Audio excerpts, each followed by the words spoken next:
Buenos días, vamos a dar lectura al resumen. Se titula Attenuated DIA and Sulfate DIA Response to Acute Psychosocial Stress in Individuals with Depressive Disorders. Antecedentes: la dehidroepiandrosterona, DEA y su forma sulfatada DAS son precursores de andrógenos secretados por la capa reticulares de la corteza adrenal en respuesta a la hormona adrenocorticotrópica ACTH. Ambos desempeñan un papel importante en la protección contra las consecuencias negativas de los niveles elevados del cortisol. Los niveles basales varían con la edad, sexo, peso, estado emocional y estímulos ambientales. De esta manera, la proporción de cortisol DA representa el equilibrio entre la actividad catabólica y anabólica.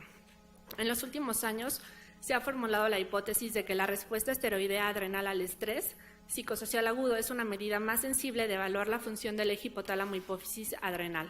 Se ha observado que los niveles de DA aumentan después de la fase reactiva del estresor y vuelven a niveles basales después de la fase de recuperación. Además, se ha observado una respuesta atenuada de la relación cortisol-DA en grupos con mayor ansiedad social, sugiriendo que puede haber una reactividad reducida del eje hipotálamo-hipófisis adrenal al estrés psicosocial en personas con trastornos afectivos. Objetivo: medir la respuesta de DA, DA sulfatada y la relación cortisol-DA con la prueba de esfuerzo social, Trier Social Stress Test, en personas con un episodio depresivo mayor y en controles sanos para determinar si la respuesta de DA, DA sulfato al estrés psicosocial agudo pudiera ser un marcador más sensible de disfunción del eje hipotálamo-hipófisis adrenal en los trastornos depresivos. Métodos: participaron 348 estudiantes universitarios entre 18 y 26 años, quienes se sometieron a un cribado por medio de la aplicación del inventario de Beck de depresión desde enero del 2012 a diciembre del 2013. Los participantes que obtuvieron puntajes superiores a 13 fueron posteriormente sometidos a una entrevista clínica detallada para confirmar el diagnóstico del trastorno depresivo mayor en base a los síntomas descritos en el Manual Diagnóstico y Estadístico de Trastornos Mentales, su versión 4, texto revisado. De los participantes que obtuvieron puntajes inferiores a 13, se seleccionaron los controles sanos. La muestra final fue de 38 pacientes con un nuevo episodio depresivo mayor y 43 controles sanos, con edades comprendidas entre los 18.4 y 25.9 años. Los participantes fueron pareados por edad, género, índice de masa corporal, frecuencia cardíaca y presión arterial. Ningún participante había sido prescrito con alguna clase de antidepresivo ni tratado por algún otro trastorno psiquiátrico. Recibieron instrucciones para evitar fumar, consumir alcohol, cafeína u otras sustancias que pudieran influir en la secreción de esteroides suprarrenales durante 24 horas antes del...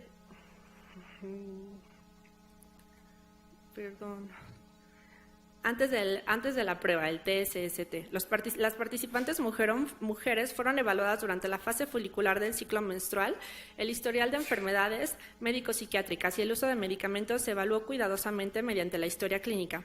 Todos los participantes se sometieron al comité de evaluadores, una cámara de video y un micrófono.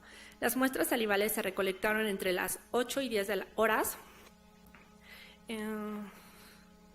En 4 puntos temporales: la línea base, menos 10 del punto de tiempo, prueba de inicio, que fue el minuto 0, prueba final, más 20 punto de tiempo, y la prueba de recuperación, más 50 punto de tiempo. Las muestras se analizaron por duplicado para garantizar la precisión de los resultados. Las concentraciones de cortisol DA y DA sulfato se determinaron mediante inmunoensayo enzimático utilizando un kit ELISA. Análisis. Los participantes se dividieron en 2 grupos.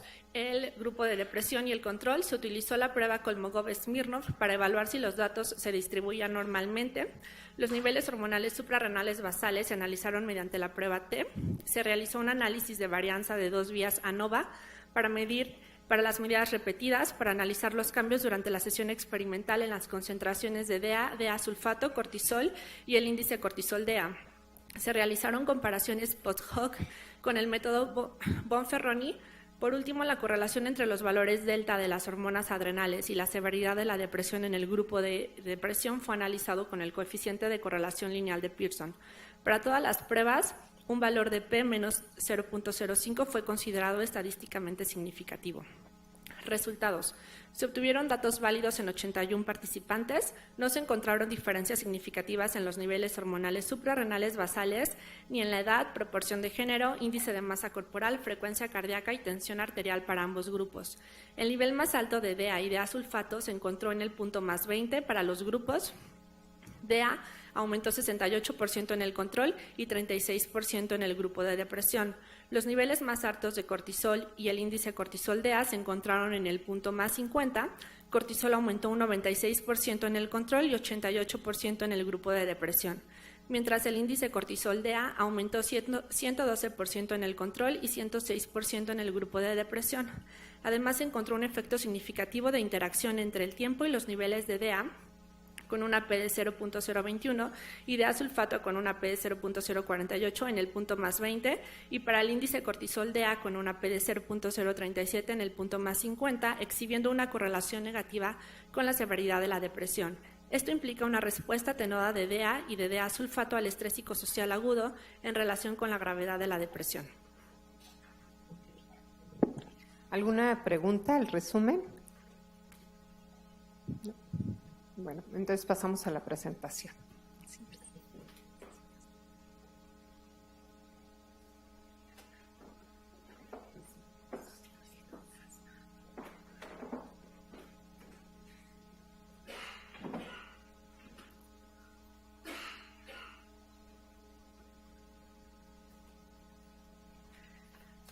Bueno, buenos días, yo soy Ana Casillas, soy residente de segundo año. Voy a presentar la sesión del día de hoy y me coordina la doctora Mónica Flores, catedrática CONACYT y de aquí del instituto. El contenido de la presentación va a estar incluido el concepto de depresión, la epidemiología, los aspectos etiológicos generales, para posteriormente hablar del estrés y su relación neuroendocrina y de dos de las hormonas principales que responden al estrés, que sería la de hidroepiandrosterona y el cortisol, y finalmente daremos la revisión del artículo. El término de depresión, pues vamos a encontrar muchas definiciones en diferentes bibliografías. Realmente no vamos a ahondar en la lectura de cada una, ya que es un término ampliamente conocido por todos nosotros y utilizado en la práctica diaria. Entonces, pasamos a la parte de epidemiología. La OMS en el 2015 estimó que el número total de personas con diagnóstico de depresión excedió los 300 millones a nivel mundial y se estima que para el año 2020 la depresión será la segunda causa de discapacidad en el mundo. Se reporta una prevalencia total mundial del 17%, en el sexo femenino con una prevalencia del 10 al 15% y en el sexo masculino del 7 al 15%. En México, los últimos datos de la Encuesta Nacional Epidemiológica del 2003 reportan una tasa de prevalencia del 9.1% para todos los trastornos afectivos y de depresión una prevalencia del 4.5% para los adultos y 1.7% antes de los 18 años de edad. Hay un predominio en el sexo femenino con una relación de 2:1 y se observan dos picos, el primero a los 17 y el segundo a los 32 años. Entonces, en los aspectos de neurobiología de la depresión, pues están involucrados distintas estructuras anatómicas y muchas vías nerviosas que interactúan a su vez con muchos aspectos ambientales y genéticos, volviendo muy difícil integrar un único mecanismo fisiopatológico. Por lo tanto, a través del tiempo se han propuesto distintas hipótesis para poder explicar el desarrollo de los síntomas depresivos, dos de las que han predominado por su importante relevancia clínica y farmacológica, pues es la hipótesis monoaminérgica y la glutamatérgica GABAérgica, pero tras irse observando los cambios anatómicos que ocurren principalmente en hipotálamo, corteza prefrontal y amígdala, es que se proponen otras hipótesis como la neurotrófica, la inflamatoria y en los últimos años la neuroendocrina. La hipótesis neurotrófica explica en términos generales que va a haber una disminución en la síntesis de los factores neurotróficos, del BDNF, del factor de crecimiento nervioso, neurotrofina 3, neurotrofina 4, que participan en procesos de neurogénesis, sinapsis y plasticidad. Por su parte, la hipótesis inflamatoria explica que va a haber un aumento de las citocinas proinflamatorias de la interleucina 1B, interleucina 6, factor de necrosis tumoral alfa principalmente. La hipótesis neuroendocrina, por su parte, se enfoca en el rol del eje hipotálamo hipófisis suprarrenal y la acción de la dehidroepiandrosterona y del cortisol en el propio eje y en la respuesta pues, a ciertos estresores. Además, otro aspecto importante de esta hipótesis es que interactúa con las otras, principalmente con la neurotrófica y la inflamatoria, ya que al estar el eje constantemente activo, va a provocar que los factores neurotróficos activen vías de segundos mensajeros y provoquen activación de las cascadas de apoptosis. Y en la hipótesis inflamatoria, de igual manera, al estar el eje constantemente activo, la cascada de inflamación también estaría activa y provocaría una resistencia en los receptores de glucocorticoides y una disminución en la liberación de hormona adrenocorticotrópica. Entonces, propone que el cerebro sería el órgano primario de respuesta al estrés. ¿Y cuáles son los estresores? Como sabemos, hay muchos estresores, desde ambientales, que pueden ser problemas en el trabajo, casa, relaciones sociales, eventos mayores de la vida, como la pérdida de algún ser querido o sucesos traumáticos y de abuso. Independientemente de cuál sea el factor estresante, estos van a interactuar con los antecedentes. A ver si aquí se ve. Van a interactuar con los antecedentes de cada, personales, antecedentes tanto genéticos, mecanismos de defensa y hay algunas otras experiencias previas que van a favorecer o van a permitir que se haga una evaluación cognitiva de dicho estresor como algo amenazante o no amenazante, ¿no?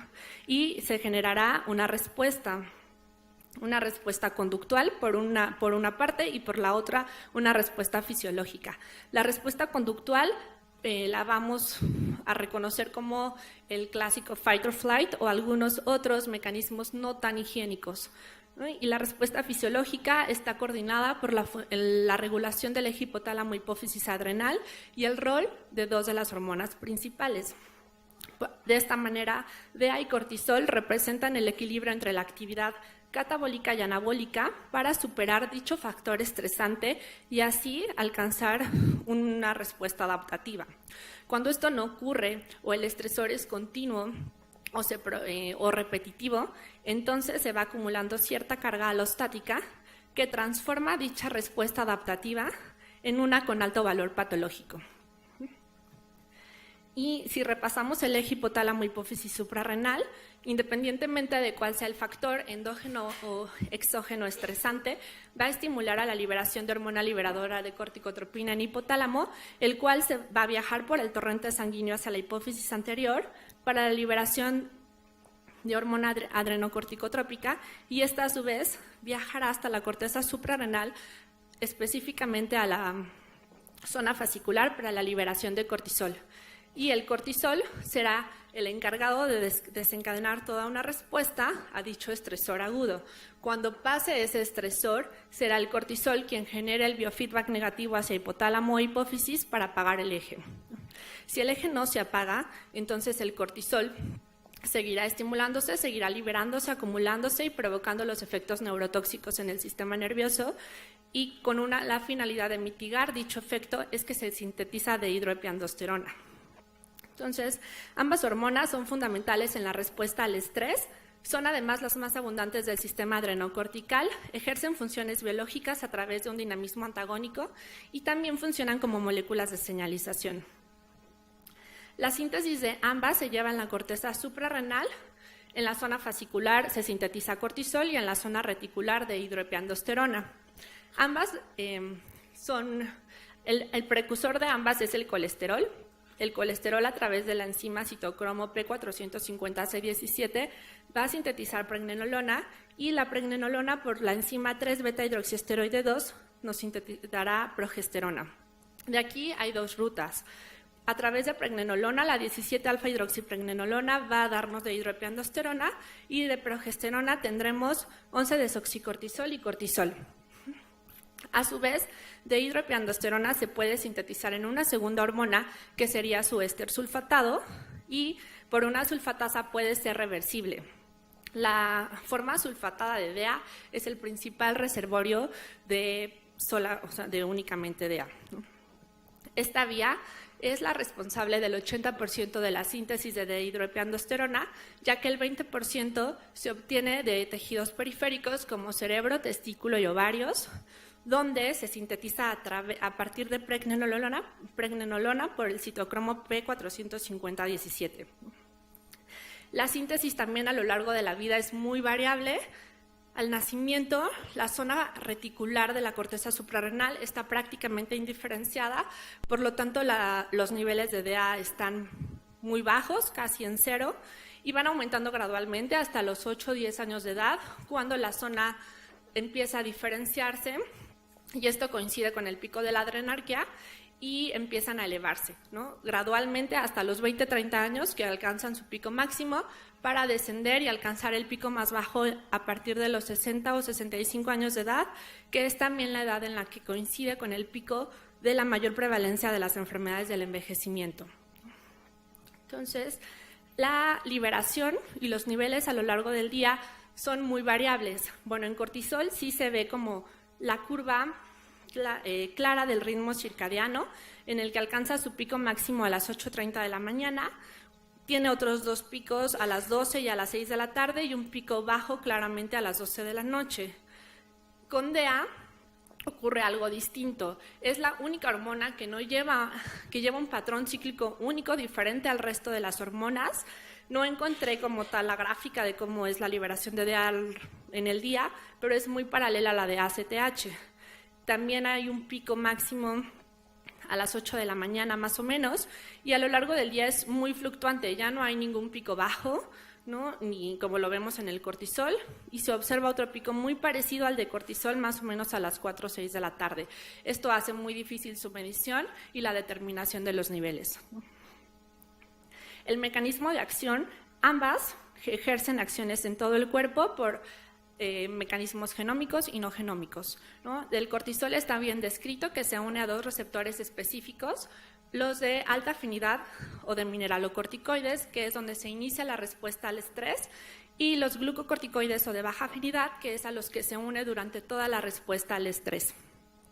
Mientras DEA no se describe ni se ha identificado ningún receptor específico, se sabe que activa vías de transcripción específicas para alterar directamente el funcionamiento celular y actúa sobre todo por vías no genómicas, que consiste en la unión a receptores de membrana acoplados a proteína G, alterar directamente las propiedades biofísicas de la membrana plasmática o modular las respuestas de los canales iónicos dependientes de voltaje.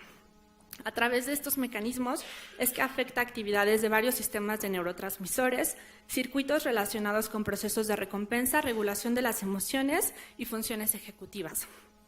Entonces, conocemos todos los efectos tóxicos del cortisol dentro del cerebro, pero ¿cuál sería la importancia de DEA, ¿no? Y cuáles son los efectos que nos llevan a tener interés en su estudio? Es que se describe como un neuroesteroide excitador y neuroprotector porque, aquí lo vemos, es un antagonista no competitivo del receptor GABA-A. De esta manera disminuye las corrientes postsinápticas que inhiben al mesencéfalo ventral y las corrientes de sodio hacia la corteza prefrontal. Es un agonista directo de los receptores sigma-1 que modulan la respuesta del NMDA y con esto mejora la excitabilidad neuronal. Por mecanismos genómicos directos de transcripción es que también inhibe la liberación y la sobreestimulación de la producción de cortisol, de dopamina y norepinefrina, que está por acá, ¿no? Y protege así las neuronas piramidales del hipocampo. Tiene efectos en el crecimiento neurítico al estimular la síntesis del BDNF, modulación de la apoptosis, y este es una de las principales diferencias entre DEA y la forma sulfatada. Mientras la forma sulfatada disminuye la acción de la proteína quinasa que activa la cascada de apoptosis, DEA realiza lo contrario, ¿no? Aumenta la actividad de la proteína quinasa para frenar a la cascada. Debe de haber pues, un equilibrio entre ambas, ¿no? Efectos antioxidantes y efectos antiinflamatorios y antiglucocorticoides al unirse por mecanismos no genómicos a los receptores glucocorticoides e inhibir a la 11-beta hidroxiesteroide tipo 1, que es la que reduce la conversión de cortisona a cortisol.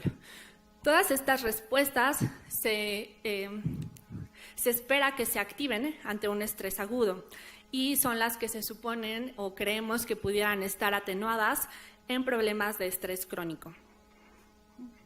Entonces, esto también coincide con lo que se refieren estudios en animales que sugieren que tanto DEA como la forma sulfatada de DEA tienen efectos antidepresivos debido a que los niveles disminuidos afectan la regulación en el estado de ánimo, concentración y habilidades en el aprendizaje.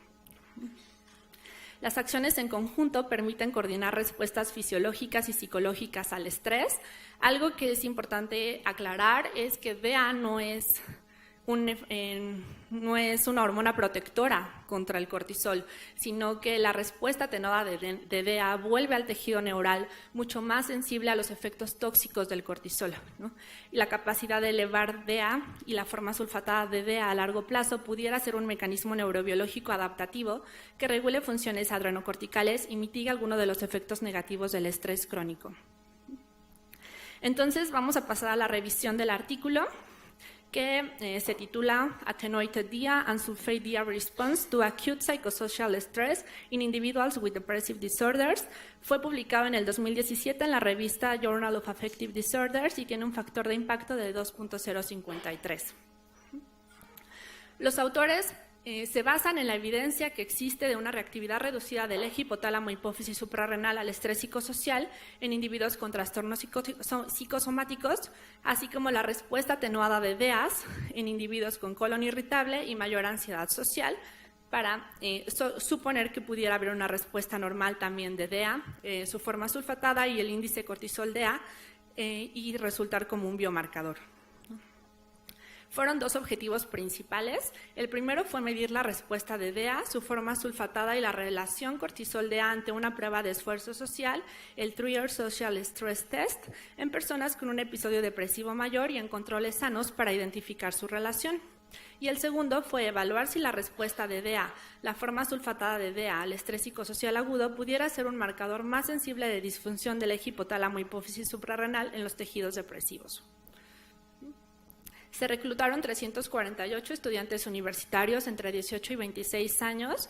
A todos inicialmente se les aplicó el inventario Beck de depresión de enero del 2012 a diciembre del 2013 y al puntajes mayores de 13 fueron sometidos a una primera entrevista clínica ya detallada para corroborar el diagnóstico con los síntomas del DSM-4 texto revisado, y a todos aquellos que el puntaje fue menor de 13 fueron considerados como probables candidatos de control sano. Para hacer la selección final se aplicó la historia clínica para verificar que no hubiera ninguna comorbilidad médica o psiquiátrica actual o en el pasado, o que estuvieran tomando algún medicamento o el consumo de alguna sustancia psicoactiva.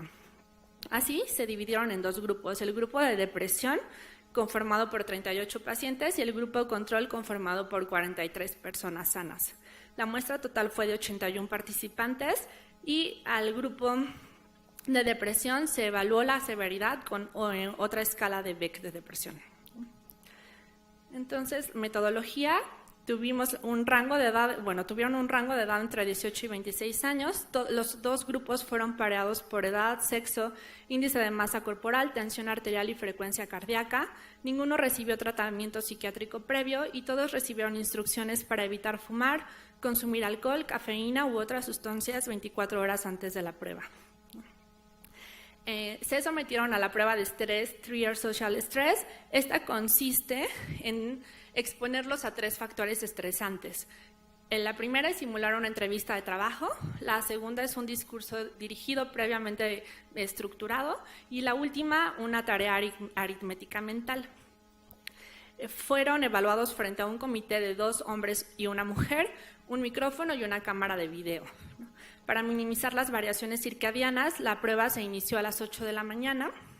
El tiempo total fue de 2 horas, entonces terminaron a las 10 de la mañana, y las participantes femeninas fueron evaluadas durante la fase folicular del ciclo menstrual, únicamente por informe verbal, ¿no? Todo se controló dentro del laboratorio, la temperatura y la humedad también, ¿no? Y la prueba se hicieron 4 tiempos de la prueba y en la que se dividió el punto menos 10, o sea, los menos 10 minutos, 0 minutos, más 20 minutos y más 50 minutos, ¿no? En el minuto menos 10, pues los participantes estaban relajados, se les hizo medición de tensión arterial, frecuencia cardíaca y se recolectó la primera muestra salival con un hisopo.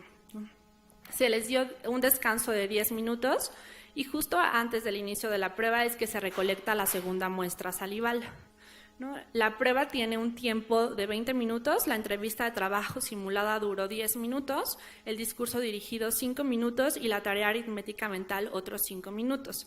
Justo al finalizar la prueba, en el minuto 20, se toma la tercera muestra salival, se da un descanso de 30 minutos a cada participante y en el minuto 50 se recolecta la cuarta muestra salival. El análisis estadístico de las muestras se aplicó la prueba de Kolmogorov-Smirnov para probar la distribución normal. Para todas aquellas variables que no resultaran normales se transformaron logarítmicamente. La prueba T se utilizó para comparar la edad, estatura, talla, índice de masa corporal, frecuencia cardíaca y tensión arterial. Y la prueba exacta de Fisher para la proporción de género. Posteriormente se utilizó la prueba no paramétrica Ullmann-Whitney para las puntuaciones totales de Beck, una prueba T para comparar los niveles hormonales suprarrenales basales entre los dos grupos. Se hizo análisis de varianza de 2 vías ANOVA para las medidas repetidas y un post-hoc Fonferroni a lo largo de los 4 tiempos para cada medida, ¿no? Por último, el coeficiente de correlación lineal de Pearson fue el que se utilizó para los valores delta de los niveles hormonales y la gravedad en el grupo de pacientes con depresión. Todos los cálculos se realizaron con el SPSS 17.0 y la P fue significativa con valores menores a 0.05. Vamos a revisar los resultados. En cuanto a las variables, no se encontró ningún cambio significativo. Decidimos no poner cada una de las variables, ya que los resultados fueron muy similares a los que vemos en edad y en índice de masa corporal, que están muy, prácticamente parecidos en los dos grupos, ¿no? La puntuación de Beck, como se esperaría, sí fue mayor en el grupo de pacientes con depresión. Los niveles hormonales basales en los dos grupos tampoco muestran diferencias significativas. Aquí podemos ver DA en el grupo de depresión y en el grupo de control están prácticamente igual. La forma sulfatada de la misma manera, cortisol y la relación cortisol-DA también. En esta gráfica lo que vamos a poder observar es la interacción entre el tiempo grupo y DA, ¿no? La respuesta de DA. Vemos que en el minuto menos 10, ambos grupos, el azul es el grupo de depresión y el rojo es el grupo control, ¿no? Ambos tienen medidas basales muy parecidas, manteniéndose así en el minuto 0, que es antes de que iniciara la prueba, y al finalizar la prueba hay una respuesta atenuada significativa en el grupo de pacientes con depresión. Ambos vuelven a la basal en el minuto 50, de forma también muy similar, ¿no? Esto se observa también con la forma sulfatada de DA, en el que van muy similares en el minuto menos 10, en el minuto 0 y al finalizar la prueba nuevamente en el minuto 20 es que hay una respuesta atenuada significativa de DA sulfatado en el grupo de pacientes con depresión y ambos regresan al basal en el minuto 50. Con cortisol no se observa ese patrón, ¿no? Al contrario, vemos cómo desde el minuto 10 hasta el minuto menos 10 hasta el minuto 50 los valores siguen incrementándose gradualmente en ambos grupos, ¿no? Y en la razón cortisol-DA, el efecto significativo se observa al final, en la fase de recuperación, ¿no? Ambos grupos van muy similares, antes, en el inicio y durante toda la prueba, y al llegar a la fase de recuperación es que hay una respuesta atenuada del índice en el grupo de pacientes con depresión. Y en esta tabla lo que vamos a poder observar es la correlación y el impacto de la magnitud de los cambios en los niveles hormonales con la severidad de la depresión en el grupo de pacientes deprimidos, ¿no? DA y DA sulfatada también observamos la respuesta atenuada significativa en el punto de tiempo 20 y en el en la razón cortisol-DEA se observa el valor significativo hasta el punto de tiempo 50. Esto no solo es congruente con lo que ya vimos en las gráficas previas, sino que nos hace suponer que mientras a mayor gravedad de depresión, la respuesta será cada vez más atenuada, tanto de DEA como de su forma sulfatada. La discusión principal del artículo que proponen los autores es que hay dos hallazgos. El primero es que no hubo diferencias significativas en los niveles hormonales suprarrenales basales entre los dos grupos, y el segundo es que la respuesta atenuada de DEAs al estrés psicosocial agudo en pacientes con depresión. Un tanto discordante con lo que se ha observado en otros estudios, pero bueno, esto puede ser por varias razones, ¿no? Primero, este es el primer estudio que se lleva a cabo la medición de la respuesta salival de las DEAs y comparado con un grupo de control sano. El grupo de trabajo de Michael en el 2000 reporta que solo en pacientes con depresión que se someten a estrés agudo, el DEA salival está disminuido, el cortisol aumentado y el índice de DEA cortisol también está aumentado. Hay que también considerar que el rango de edad es muy amplio, utilizan entre 20 y 64 años y como ya vimos los esteroides varían con la edad y el eje es mucho más sensible en edades avanzadas. El equipo de trabajo de Young en el 2002 no encuentra ninguna diferencia significativa. Nuevamente el rango de edad es muy amplio en su estudio de 18 a 55 años y únicamente midió pacientes deprimidos. Kurita en el 2013 y Hugh en el 2015 reportan niveles mayores de DEA en pacientes con depresión. Otra vez, las edades son muy amplias y no especifican la severidad de la depresión en sus grupos, ¿no? Otros hallazgos a discutir que proponen los autores es que se pudiera haber un sesgo con los síntomas físicos de la depresión y los síntomas físicos de otros padecimientos de dolor crónico. Por lo tanto, Anderson en el 2009 y Kudielka en el 2006 hacen una medición de las mismas hormonas ante estrés psicosocial agudo en trastornos de dolor crónico y obtienen todo lo contrario, ¿no? El cortisol está disminuido. Y por último, se considera que por ser una muestra salival, pues estas no serían confiables para la medición de las hormonas sanguíneas. Entonces, Lennartson en el 2012 lleva a cabo un estudio que compara las mediciones salivales con las mediciones sanguíneas y encuentra una correlación positiva entre ambas e incluso, ¿no? Propone que pudieran ser las muestras salivales mucho más fáciles y seguras para investigaciones futuras. Las limitaciones del artículo, pues tres principales. Al tratarse de un ensayo clínico controlado, es un poco más complicado extraer la relación bidireccional entre la depresión y la respuesta alterada de DEAs, ¿no? E identificar si la depresión se debe a una disfunción del eje o viceversa. Solo se hizo revisión de las historias clínicas, entonces se pudiera excluirse alguno de los participantes con alguna condición médica no diagnosticada. Y no se llevó a cabo la medición ni de CRH ni de ACTH que pudiera estar relacionada con la respuesta de las hormonas suprarrenales en situaciones estresantes también. Conclusiones que proponen los autores es que sí hay una respuesta atenuada de DEA y de su forma sulfatada al estrés psicosocial agudo en pacientes con depresión en comparación con los niveles de cortisol. La medición de DEA y de su forma sulfatada podría ser un método mucho más sensible para evaluar la disfunción del eje hipotálamo-hipófisis suprarrenal y comprender el mecanismo neural y endocrino que subyace estos cambios puede dilucidar la relación entre el desarrollo de un episodio depresivo y el funcionamiento del eje para desarrollar nuevos tratamientos reguladores. Sin embargo, pues es necesario mucho más estudios para poder aclarar el mecanismo responsable de las DEAs que se observaron aquí, ¿no? Muchas gracias a todos por su atención y quiero hacer un agradecimiento especial a mi tutora, la doctora Mónica Flores, que pues estuvo siempre muy dispuesta a colaborar y me apoyó y tuvo muchísima paciencia, al doctor Alejandro Díaz Ansaldúa, que también contribuyó con gran parte de esta sesión, y al ingeniero José Cortés para toda la revisión metodológica.